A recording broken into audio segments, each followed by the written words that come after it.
नमस्कार. विचारांचा तारा न्यूज चॅनेलमध्ये तुम्हा सर्वांचे सहर्ष स्वागत. धर्मस्थळ संस्थेने दिला बारवाड येथील निराधार महिलेला निवारा. आज धावत्या जगात माणुसकी लोप पावत चाललेली दिसत आहे. मात्र श्री क्षेत्र धर्मस्थळ संस्था ही मानव व सर्व समाज एक आहोत हे ध्येय उरी बाळगून गोरगरीब निराधार जनतेची सेवा करून माणुसकीचा धर्म अबाधित राखत असून नुकताच त्याने धर्मस्थळ ग्रामाभिवृद्धी योजनेतून बारवाड येथील सोनाबाई आरेकर या निराधार महिलेला सुंदर असे घर बांधून निवारा देऊन खऱ्या माणुसकीचा धर्म पाळला आहे असेच म्हणावे लागेल. याबाबत अधिक माहिती अशी की श्री क्षेत्र धर्मस्थळचे धर्माधिकारी परमपूज्य वीरेंद्र हेगडे व डॉक्टर हेमावती हेगडे यांच्या आशीर्वादाने आणि मार्गदर्शनाने महिला ज्ञानविकासाच्या माध्यमातून वात्सल्य योजना सुरू करण्यात आली आहे. या वात्सल्य योजनेतून बारवाड येथील सोनाबाई आरेकर या निराधार महिलेला सुंदर असे घर बांधून कायमस्वरूपी निवारा दिला आहे. याच वात्सल्य घराचे उद्घाटन ग्रामविकास अधिकारी संतोष कट्टीकर यांच्या हस्ते फीत कापून करण्यात आले. प्रारंभी निपाणी विभाग योजनाधिकारी मंजू नाईक सी यांनी स्वागत व प्रास्ताविक केले. त्यानंतर दीप प्रज्वलन उपस्थित मान्यवरांच्या हस्ते करण्यात आले. यावेळी उपस्थित मान्यवरांचा सत्कार करण्यात आला.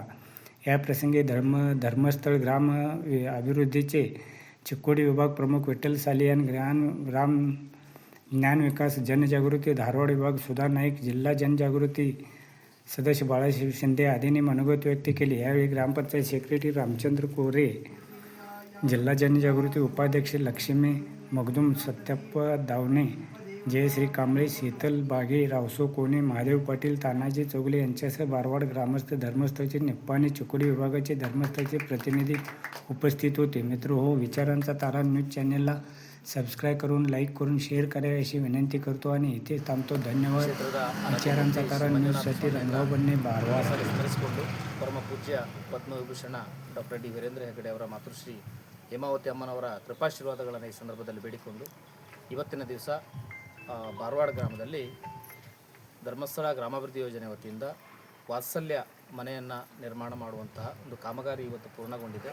ಇವತ್ತು ಒಬ್ಬ ನಮ್ಮ ಈ ಗ್ರಾಮದ ನಿರಾಧಾರ ಮಹಿಳೆಗೆ ಪೂಜ್ಯರು ಮತ್ತು ಹೇಮಾವತಿ ಅಮ್ಮನವರ ಒಂದು ಕನಸಿನ ಕೂಸಾದಂತಹ ವಾತ್ಸಲ್ಯ ಕಾರ್ಯಕ್ರಮದ ಅಡಿಯಲ್ಲಿ ಇವತ್ತು 1,39,900 ರೂಪಾಯಿವರೆಗಿನ ಮನೆಯನ್ನು ರಚನೆ ಮಾಡಿ ಇವರಿಗೆ ಹಸ್ತಾಂತರವನ್ನು ಮಾಡುವಂತಹ ಈ ಒಂದು ಕಾರ್ಯಕ್ರಮವನ್ನು ನಾವಿವತ್ತು ಹಮ್ಮಿಕೊಂಡಿದ್ದೇವೆ.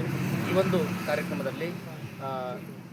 ಕಾರ್ಯಕ್ರಮದಲ್ಲಿ ನಮ್ಮ ಈ ಒಂದು ಮನೆಯನ್ನು ಉದ್ಘಾಟನೆಯನ್ನು ಮಾಡಲಿಕ್ಕೆ ಇರುವಂತಹ ನಮ್ಮ ಜಿಲ್ಲಾ ನಿರ್ದೇಶಕರು ಶ್ರೀ ವಿಠ್ಠಲ್ ಸಾಲಿಯಾನ್ ಸರ್ ಅವರು ಆಗಮಿಸಿದ್ದಾರೆ. ಅವರಿಗೆ ನಮ್ಮೆಲ್ಲರ ಪರವಾಗಿ ತುಂಬ ಹೃದಯದ ಸ್ವಾಗತವನ್ನು ಬಯಸ್ತಾ ಇದ್ದೇನೆ.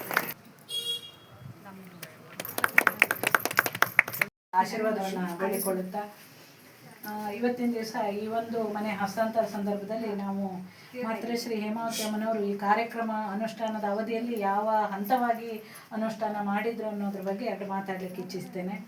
ಇಲ್ಲಿ ಆಗಮಿಸಿದಂಥ ಎಲ್ಲ ಗಣ್ಯರಿಗೂ ವಂದಿಸಿಕೊಂಡು, ತಮಗೆಲ್ಲ ತಿಳಿದಿರೋ ಹಾಗೆ ಧರ್ಮಸ್ಥಳದಲ್ಲಿ 45 ಥರದ ಕಾರ್ಯಕ್ರಮ ಪ್ರತಿ ಗ್ರಾಮಕ್ಕೆ ಅನುಷ್ಠಾನ ಮಾಡ್ತಾ ಇದ್ದೇವೆ. ಅದರಲ್ಲಿ ಈ ಒಂದು ಕಾರ್ಯಕ್ರಮದ ಪ್ರಾರಂಭದಲ್ಲಿ ಎಲ್ಲರೂ ಧರ್ಮಸ್ಥಳಕ್ಕೆ ಹೋಗಿ ಏನು ಸಹಾಯ ಕೇಳಲಿಕ್ಕಾಗೋದಿಲ್ಲ. ಆ ಸಂದರ್ಭದಲ್ಲಿ ಅಲ್ಲಿ ನಿರ್ಗತಿಕರಿದ್ದವರನ್ನು ಗುರುತಿಸಿ ಮಾಶಾಸನ ಕೊಡುವಂಥ ಕಾರ್ಯಕ್ರಮವನ್ನು ಮಾಡಿದರು. ಈಗ ಇಲ್ಲಿ ನಮ್ಮ ಪ್ರಾದೇಶಿಕದಲ್ಲಿ ಒಂದು 3,000 ಜನರಿಗೆ ಮಾಶಾಸನವನ್ನು ಪ್ರತಿ ತಿಂಗಳು 1,000ದಂತೆ ಅವರು ಸಾಯುವ ತನಕ ಅಂಥವರನ್ನು ಗುರುತಿಸಿ, ಅಂದರೆ ಯಾರಿಗೆ ಉಣ್ಣೋ ಬಾಯಿದೆ, ದುಡಿಯೋ ಕೈ ಇಲ್ಲ, ಗಂಡ ಮಕ್ಕಳಿಲ್ಲ ಅಥವಾ ಸಹಾಯಕ್ಕೆ ಯಾರೂ ಇಲ್ಲ ಅಂಥವರನ್ನು ಗುರುತಿಸಿ ಮಾಶಾಸನವನ್ನು ಕೊಡ್ತಾ ಇದ್ದೇವೆ. ಅದರ ನಂತರ ಹಂತದಲ್ಲಿ ಅವರಿಗೆ ಬಟ್ಟೆ, ಪಾತ್ರೆ, ಚಾಪೆ, ದಿಂಬು ಎಲ್ಲವನ್ನು ಕೊಡುವಂಥ, ವಾತ್ಸಲ್ಯ ಕಿಟ್ ಅಂತ ಕೊಡುವಂಥ ವ್ಯವಸ್ಥೆಯನ್ನು ಮಾಡಿದರು. ಅದರಲ್ಲಿ ಯಾರಾದರೂ